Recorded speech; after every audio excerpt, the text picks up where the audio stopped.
Muito bom. Abra sua Bíblia comigo em 1 Crônicas, capítulo 4, versículo 9 a 10. 1 Crônicas 4, 9 a 10. 2 versículos, uma história pequena e que para muitos leitores negligentes pode até passar despercebida, batida na sua leitura bíblica. Mas 2 versículos e uma história muito profunda, muito significativa. Ela carrega consigo princípios maravilhosos que nós vamos aplicar nesta noite.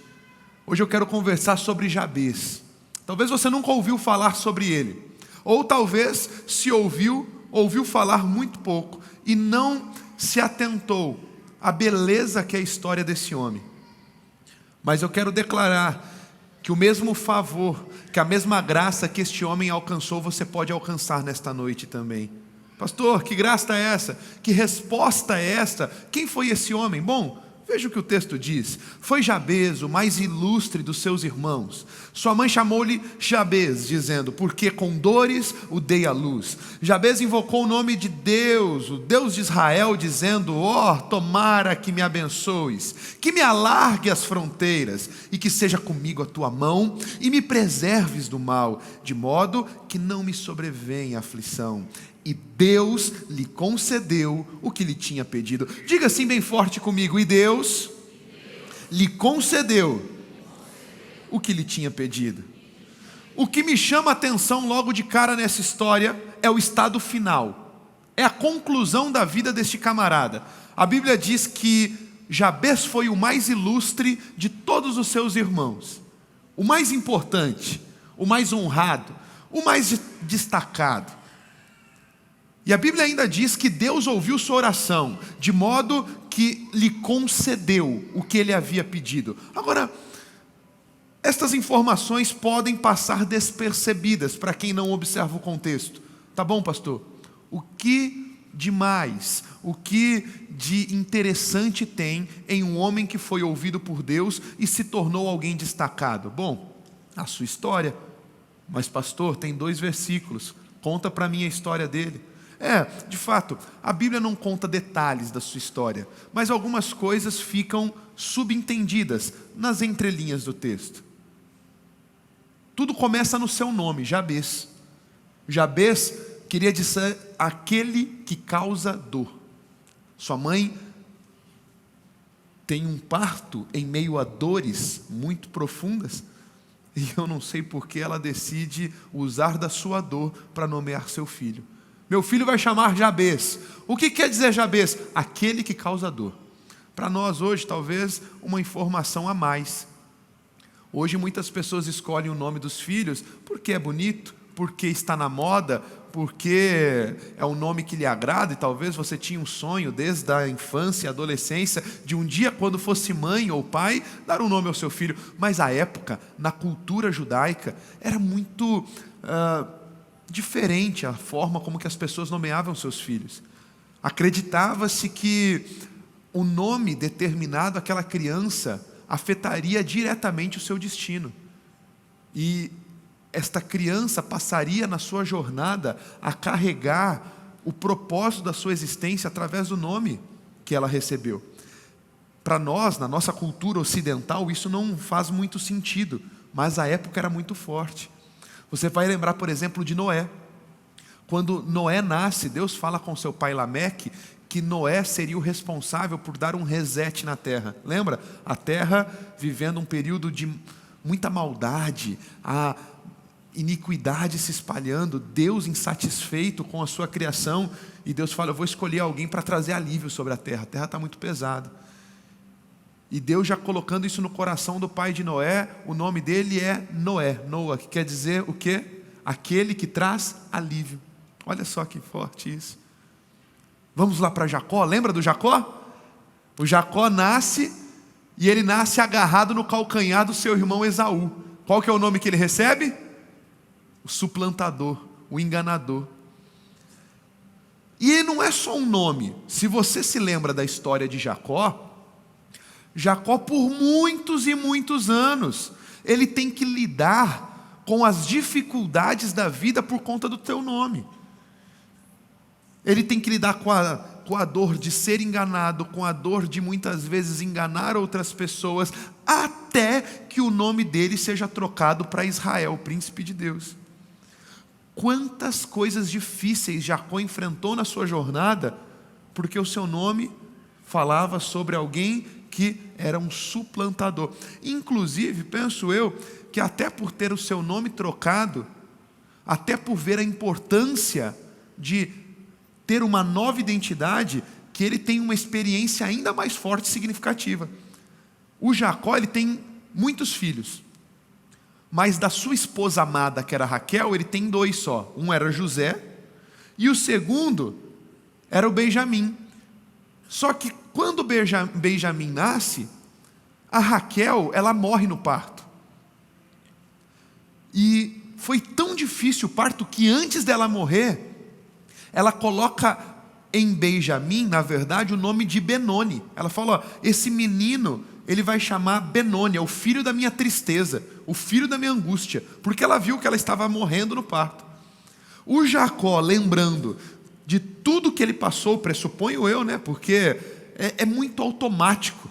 A Bíblia não diz que foi por este motivo, mas também fica nas entrelinhas, porque a Bíblia diz que quando ela fala, esse menino é Benoni, filho da minha tristeza, na hora, no mesmo instante, Jacó coloca as mãos na cabeça do menino e diz, não será Benoni, será Benjamim, filho da minha mão direita, filho da minha destra.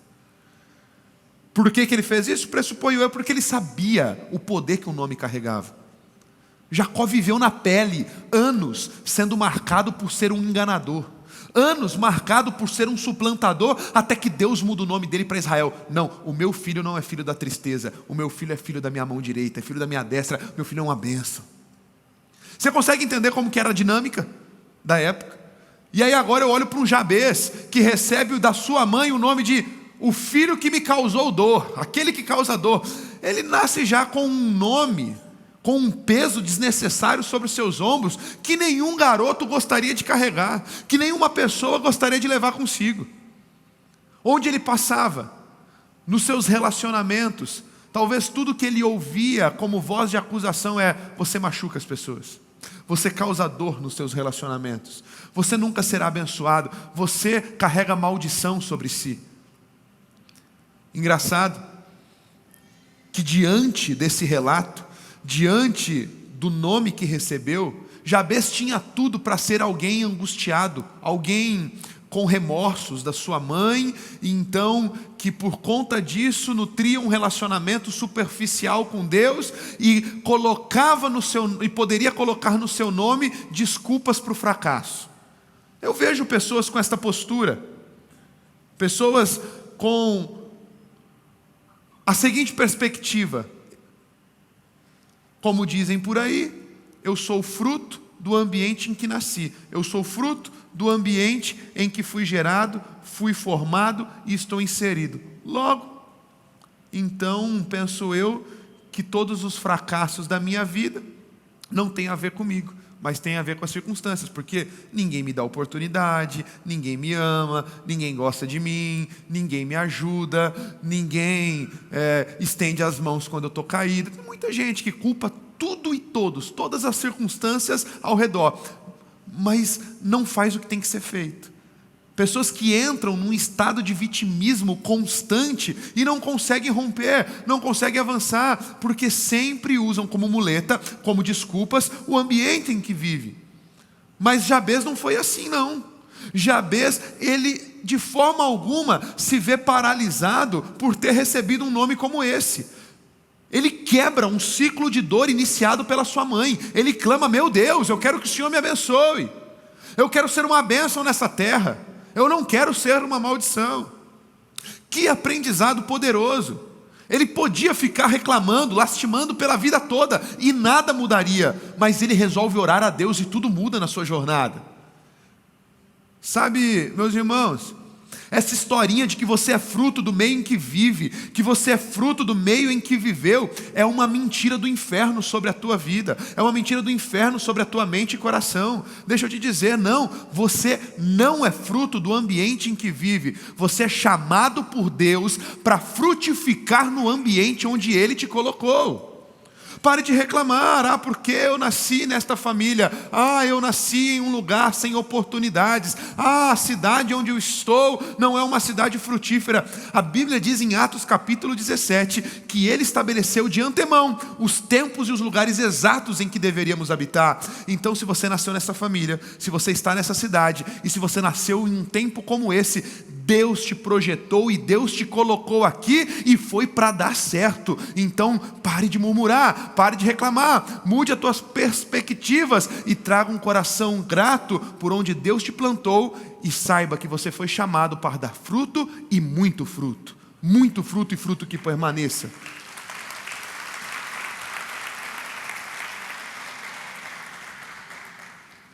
Uma oração curta, 2 versículos. E eu aprendo aqui 4 lições poderosas, que eu quero compartilhar rapidamente com você. 4 lições poderosas, nesta curta oração de Jabez que mudou a sua história. Primeira lição, primeira parte da oração de Jabez: tomara que me abençoes. Tomara que me abençoes. Nós precisamos aprender o verdadeiro sentido da palavra bênção. A bênção tem se tornado uma palavra tão comum que às vezes se torna até banal em nosso cotidiano. A realidade da palavra bênção não tem nada a ver com o que ouvimos e aprendemos muitas vezes na internet, com esta teologia tão destrutiva como a teologia da prosperidade, que faz da bênção algo muito relacionado àquilo que os nossos olhos podem contemplar ou que as nossas mãos podem tocar. As pessoas acham que as bênçãos estão extremamente relacionadas àquilo que é material, a ter uma boa casa, um bom carro, um lindo salário, mas ao contrário disso, a bênção é muito maior do que aquilo que os nossos olhos podem enxergar. Prosperidade bíblica, você já aprendeu, não é ter, é ser. Prosperidade bíblica é ser um bom mordomo daquilo que Deus já te deu. Prosperidade bíblica é nada quebrado, nada faltando, tudo no seu devido lugar.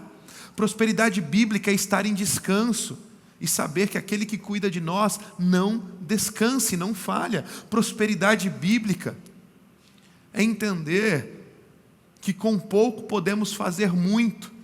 É o que nós vemos lá em João capítulo 6. Lembra da história da multiplicação dos pães e peixes? Jesus, diante de uma multidão, não tinha nada o que fazer. Ele coloca os discípulos à prova. Ele fala para André e Filipe: o que nós vamos fazer para alimentar esta multidão? O Filipe fala assim: Jesus, nem se tivéssemos 200 denários seria o suficiente para alimentar essa multidão. Aqui eu provo a você que prosperidade bíblica não tem a ver com ter, com o quanto tem na tua conta bancária. Sabe por quê? O Filipe não tinha uma mente próspera. O Filipe, ele se refere inclusive a um valor que à época era até bem expressivo, 200 denários. Ele fala assim: Jesus, se tivéssemos 200 denários, essa é a mentalidade daquela pessoa que acha que prosperar em Deus é ter muito. Deus, quando eu tiver, eu vou poder somar mais. Quando eu tiver, eu vou ser mais feliz. Quando eu tiver. Deus, se nós tivéssemos 200 denários, nem assim a gente ia conseguir fazer. Porque muita gente.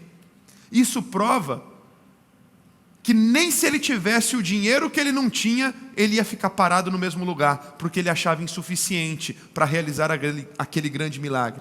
Mas no meio de toda essa confusão aparece quem? Um menino. Um menino que a Bíblia não diz nem o nome, e que tinha muito menos do que 200 denários, que era o que o Filipe pediu. O menino tinha 5 pães e 2 peixes, mas ele sabia que se ele alinhasse os recursos que ele já tinha com a poderosa mão de Jesus, uma multidão seria alimentada e, uau! Quando ele entrega a Jesus, aquela multidão de 5.000 homens, cerca de 20.000 pessoas, é profundamente abençoada, porque o menino tinha uma mentalidade próspera e não de escassez. Esta é a verdadeira bênção. Existem pessoas que passam a vida reclamando do que não tem e não celebram o que já tem no Senhor. São pessoas que, porque eu queria tanto uma promoção, porque eu queria tanto ser valorizado no meu trabalho, meu chefe, ele é tão malvado, ele não me muda de cargo, ele não me dá uma promoção, eu estou lá 2, 3, 4, 5 anos naquela empresa, eu entrei com perspectivas de crescimento e de avanço, eu estou estagnado, ninguém gosta de mim, ninguém me dá oportunidade. Mas eu te pergunto, você tem feito bem o que Deus chamou para fazer hoje? Com aquilo que você tem em mãos, com a responsabilidade atual que o teu patrão te delegou, você está sendo o melhor dentro daquilo que Deus te propôs a fazer? Ou será que você já está tão desmotivado que você já chega na segunda-feira matando tempo por conta da desmotivação? Você faz o que não devia, não bate as metas que deveria, não busca se reinventar e ser alguém melhor? Quem não é fiel no pouco, não será sobre o muito. Se você não é aprovado na fase atual, a próxima fase não é bênção para você, é maldição. Você não está pronto para a próxima fase. Processos, jornadas, prosperidade não é ter, é ser. Quando você for fiel no que Deus te colocou para fazer, quando você fizer bem aquilo que Deus te chamou para fazer hoje, quando você for aprovado na tua estação atual, saiba que então você estará pronto para o próximo nível, para a próxima etapa, para a próxima estação. É por isso que precisamos desassociar a bênção daquilo que a gente pode conquistar fisicamente, territorialmente, porque para ser abençoado,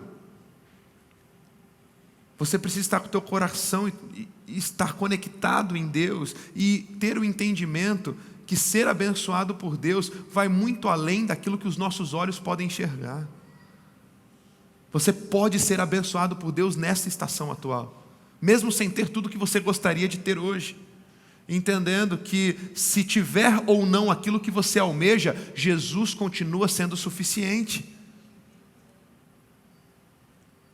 Na verdade, o nosso coração deveria estar no lugar certo, entendendo o que nós de fato merecemos. Às vezes superestimamos demais a nós mesmos. Eu olho, por exemplo, para Davi. Davi sofreu, hein? Olha só, o Davi foi rejeitado dentro de casa, pelo seu pai, pelos seus irmãos.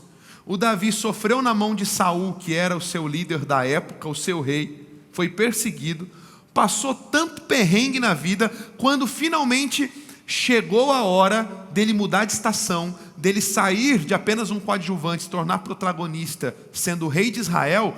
Deus vem a ele com uma palavra através do profeta Natã. Olha a palavra de Deus para Davi. Eu farei líder do meu povo e do meu reino para sempre. O seu reinado será estabelecido. Natã transmitiu a Davi tudo que o Senhor lhe tinha falado e revelado. Ei, olha só que interessante. Talvez muitos de nós, diante de uma palavra como essa, e diante de todo o cenário negativo em que vivemos, talvez teríamos uma postura diferente. Uau, sofri, meus pais me desprezaram, meus irmãos me desprezaram, meu líder me desprezou, vivi tormento o tempo todo, chegou a hora de eu reinar, chegou a hora do trono, chegou a hora da coroação, como diz as musiquinhas por aí, quem me viu passar na prova e não me ajudou, né? Agora vai se arrepender. Esse tipo de teologia que está sendo espalhada por aí, que não tem nada a ver com a palavra de Deus. É isso que o Davi faz? Vamos ler? Será que é isso que o Davi faz? Será que ele fala, agora vai todo mundo pagar, agora vai todo mundo se arrepender, porque eu merecia o trono desde criança? Será que é isso que o Davi fez? Vamos ver, olha só que interessante. Então o rei Davi entrou no tabernáculo, assentou-se diante de Deus e orou: quem sou eu? Quem sou eu, Senhor Deus? O que é a minha família? Para que o Senhor me trouxesse a esse ponto. Meus amigos, esse é o entendimento de alguém que sabe o que é ser abençoado por Deus.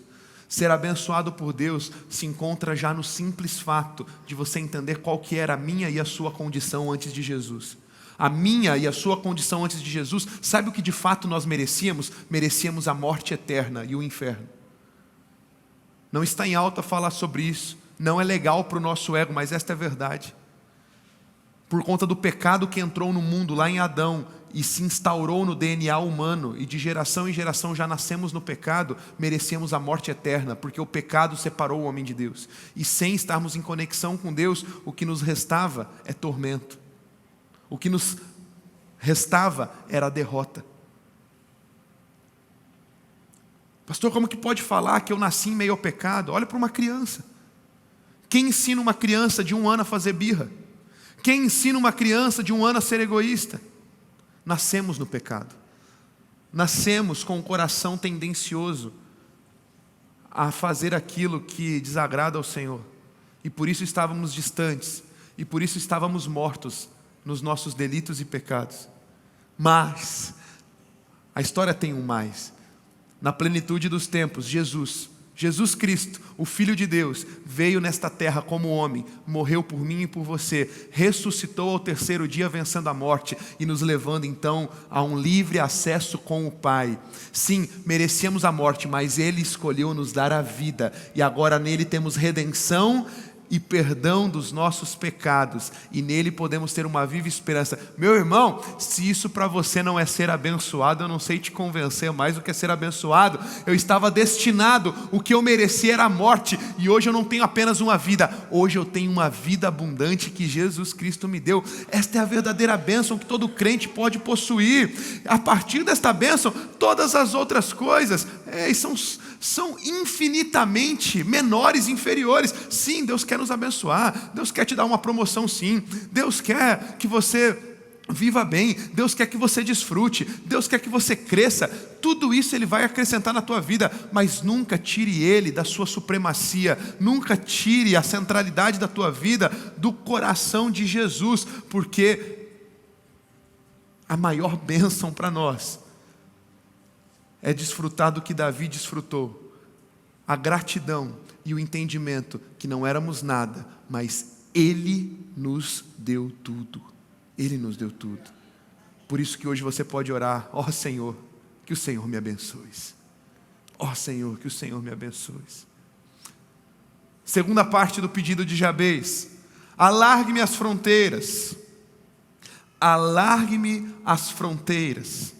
Esse pedido, ele pode ser confundido como cobiçar as coisas alheias, ou como se Jabez estivesse dizendo: olha, eu não nasci só para isso. Mas na verdade, o que Jabez faz é pedir mais oportunidades, o que implicaria em mais responsabilidade diante de Deus. Jabez provavelmente viveu no tempo dos juízes, tempo esse posterior ao momento onde o povo de Deus, povo de Israel, toma a terra prometida para si. Mas a terra que Deus prometeu para eles era uma terra ampla. Eles não tomam toda a terra de uma vez. Eles entram primeiro em Canaã, lembra lá de Jericó, né? Eles entram primeiro em Jericó, perdão. As batalhas de Jericó, lembra as muralhas de Jericó? A terra de Canaã era uma terra vasta, uma terra ampla. O primeiro lugar é Jericó, onde Josué vem, eles dão as voltas nas muralhas, as muralhas caem e tomam Jericó. A partir de Jericó, eles vão estabelecendo outros territórios. Isso demorou vários anos.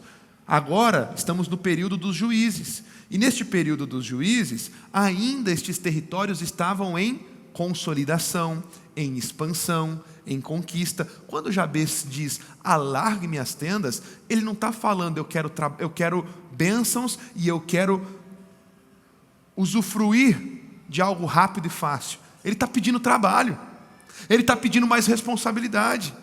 E aqui entra uma informação valiosíssima para nós. Você quer avançar? Você quer romper? Eu te pergunto, para quê? A fim de quê? Quando eu digo que Deus é o mais interessado em te ver avançando, te ver prosperando, te ver conquistando e te ver sim, usufruindo nessa terra de muita coisa boa que Ele quer te dar, tem que ter um porquê de tudo isso. Não é simplesmente para você ficar salvo, satisfeito e quietinho no teu canto. Jesus veio nesta terra para inaugurar o seu reino, e que para através da salvação que encontremos nele, possamos expandir este reino em nós e através de nós. Tem muito trabalho para ser feito. Deus quer te dar uma família, Deus quer te dar uma casa boa, Deus quer te dar muitas coisas legais, um emprego bacana, Deus quer que você avance profissionalmente, mas tudo isso a fim de que você possa glorificar o nome dEle através da tua vida. Mais trabalho, mãos à obra. Tem gente que quer avançar, mas não sabe o motivo do avanço. Esse pedido de Jabez, ele é intrigante. Querer mais fronteiras de terra é o mesmo de desejar mais trabalho. E para isso ele precisava ter mais coragem. Coragem para lutar, coragem para trabalhar. Não há erro nenhum de um crente olhar para Deus e pedir: expanda meu trabalho. Mas será que realmente queremos mais trabalho? Ou nos acomodamos pela falta de vontade? Quando nós oramos pedindo mais fronteiras, é preciso que se tenha determinação e forte desejo. Não ore apenas pelo pão, ore por sementeira. A Bíblia diz lá em 2 Coríntios capítulo 9, que Deus supre o pão ao que come e a semente ao que semeia. Pão fala sobre usufruir. É aquilo que você vai usufruir durante a vida, é o sustento. Deus quer te dar sustento. Eu posso ouvir um amém? Mas a Bíblia diz que Deus não dá só o pão ao que come, Deus dá semente ao que semeia. E semente não é para comer, semente é para trabalhar. Porque o fruto do teu trabalho será ainda melhor do que o sustento que o Senhor te dá. Porque o sustento, você come, uma hora acaba. Mas a semente te dá capacidade de produzir para você e para os outros. Te dá capacidade de continuar produzindo para o lugar onde Deus te colocou para pertencer e habitar. Deus não te colocou onde te colocou por acaso. Seja o melhor, faça o melhor, viva o melhor e resplandeça Jesus assim. Ore para que o Senhor expanda as suas fronteiras, expanda as tuas terras, te dê mais trabalho. E tudo isso só faz sentido a partir do terceiro pedido. O terceiro pedido de Jabez é: a tua mão seja comigo. Porque se a primeira pergunta que nós devemos fazer é para quê? A partir do momento que respondemos isso a Deus e entendemos o objetivo de alargar as fronteiras, a gente começa a trabalhar, porque a gente percebe que Deus não vem fazer aquilo que cabe a nós fazermos. Até aqui a gente está junto? Deus, quando pedimos para alargar as fronteiras, vai nos dar mais responsabilidades. Responsabilidades falam que eu tenho que fazer aquilo que Deus não vai fazer por mim, porque Ele me deu como responsabilidade. Ok? Mas este é o primeiro passo. Só tem uma questão que envolve tudo isso. A terceira parte da oração de Jabez também é reveladora: que a tua mão esteja comigo. Sabe o que essa terceira parte quer dizer? Que existe uma essência do nosso coração de estarmos alinhados a Ele que não podemos perder em meio à jornada. Porque sim, Deus não vem fazer aquilo que nós precisamos fazer.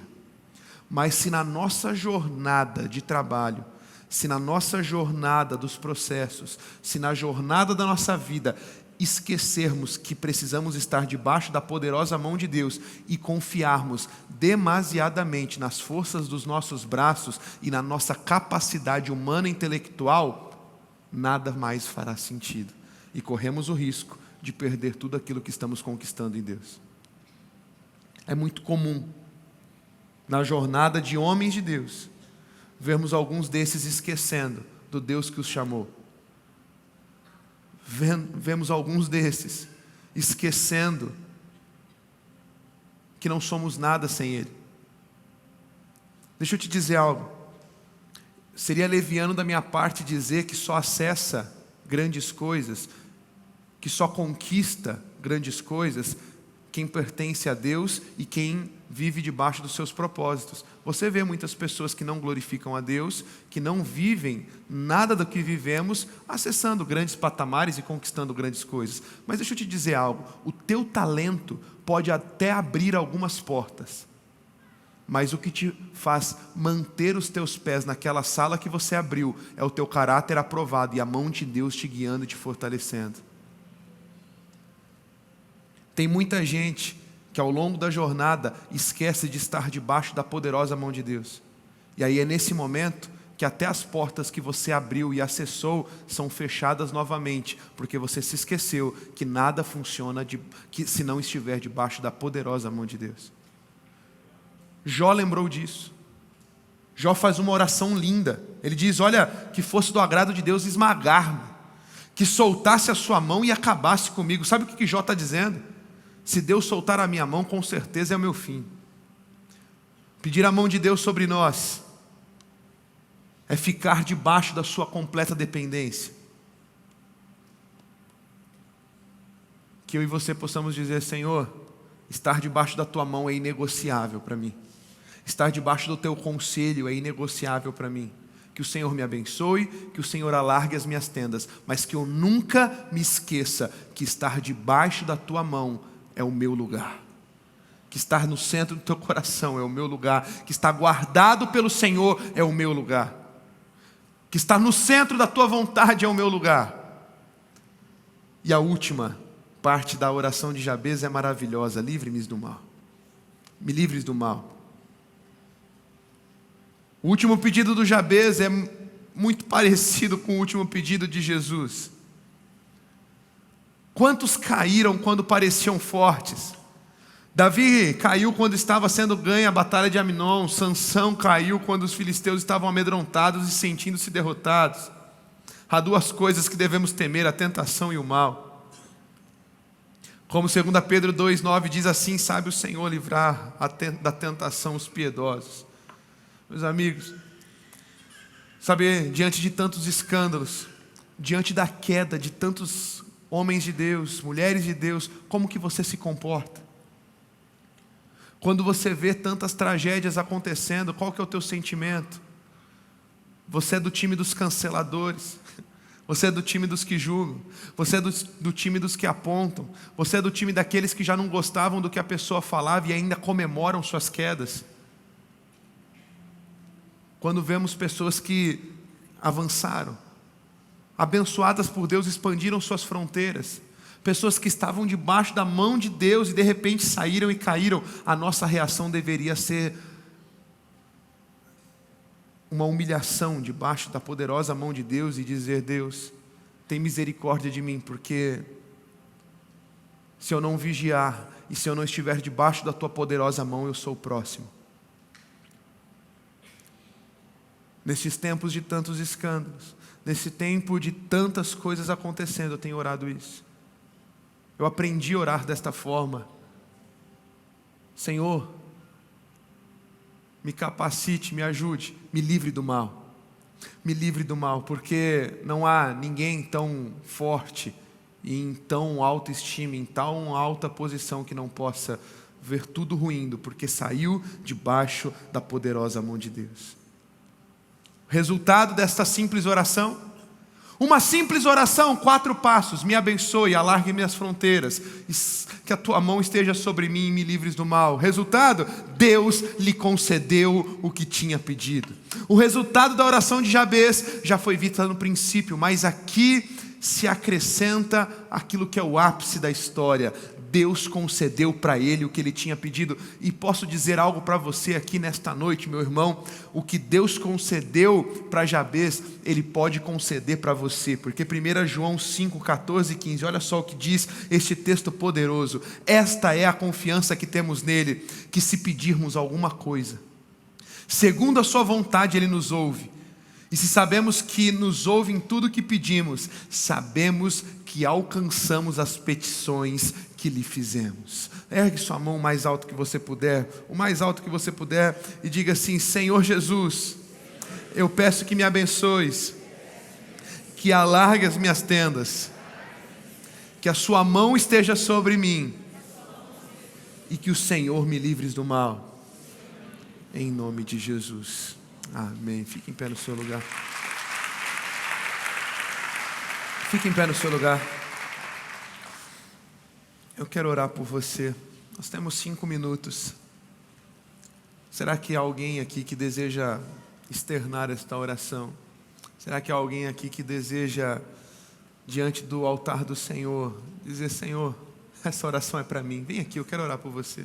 Eu quero, junto com o nosso time de intercessão, colocar as mãos sobre a tua cabeça.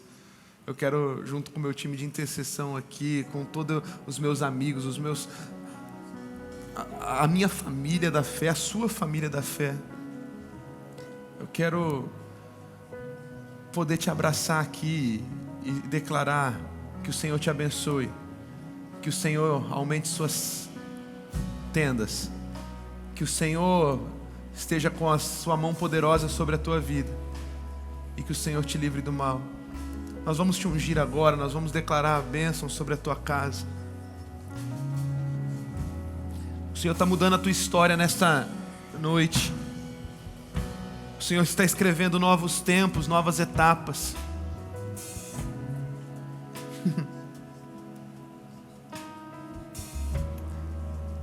Ah, Deus. Vem Jesus, e toca, e muda, e transforma. Vai Jesus. Vem Jesus, vem Jesus. Vem Jesus.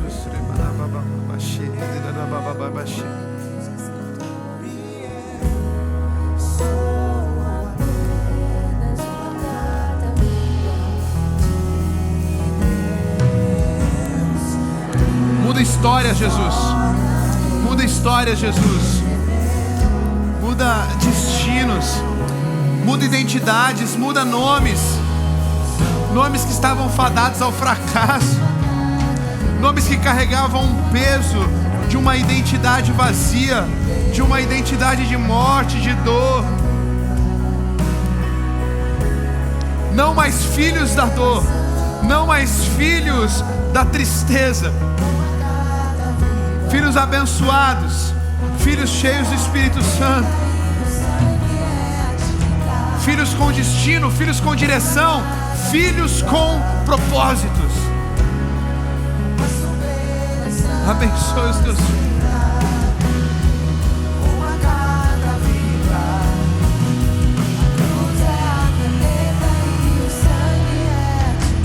Sabe, esta mensagem, ela carrega dentro dela algo lindo, algo incrível da parte do Senhor, que é o plano de salvação.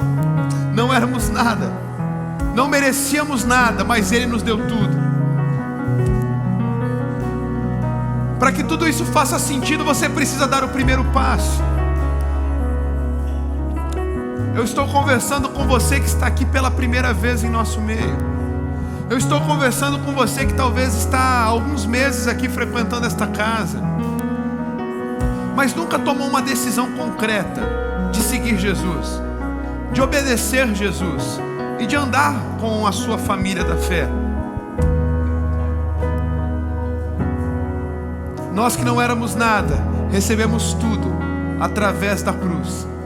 E se você hoje declarar com a tua boca que Jesus é Senhor da tua história, você viverá o melhor tempo. Você viverá uma novidade de vida. Você será integrado à família da fé. E algo incrível você alcançará em Deus. Ei, uma simples oração estou te chamando a fazer hoje. Eu estou te convidando. Você não precisa nem fazer sozinho. A tua família aqui da fé, os teus irmãos, a tua igreja aqui fará esta oração contigo, para você não se sentir sozinho, para você não se sentir sozinha, para você não se sentir angustiado. Se essas palavras que eu disser forem uma expressão sincera do que está dentro do teu coração, eu gostaria que você repetisse em alta voz comigo. Igreja, vocês podem me ajudar? Ainda com os nossos irmãos aqui recebendo oração, podemos continuar, mas aí você do seu lugar, eu queria que você fizesse uma oração bem forte comigo. Diga assim: Senhor Jesus, nesta noite eu entendi que estava longe, distante, merecendo a morte eterna, mas no Senhor Jesus eu encontrei vida, e por isso reconheço que o Senhor Jesus é o meu Salvador, é o meu Senhor. Eu que andava distante, eu também retorno para casa, para o lugar onde eu não deveria ter saído, e daqui não saio mais, da tua presença. Obrigado pela nova chance, obrigado por andar comigo. Me livres do mal, e que o melhor momento da minha vida esteja por vir, em nome de Jesus.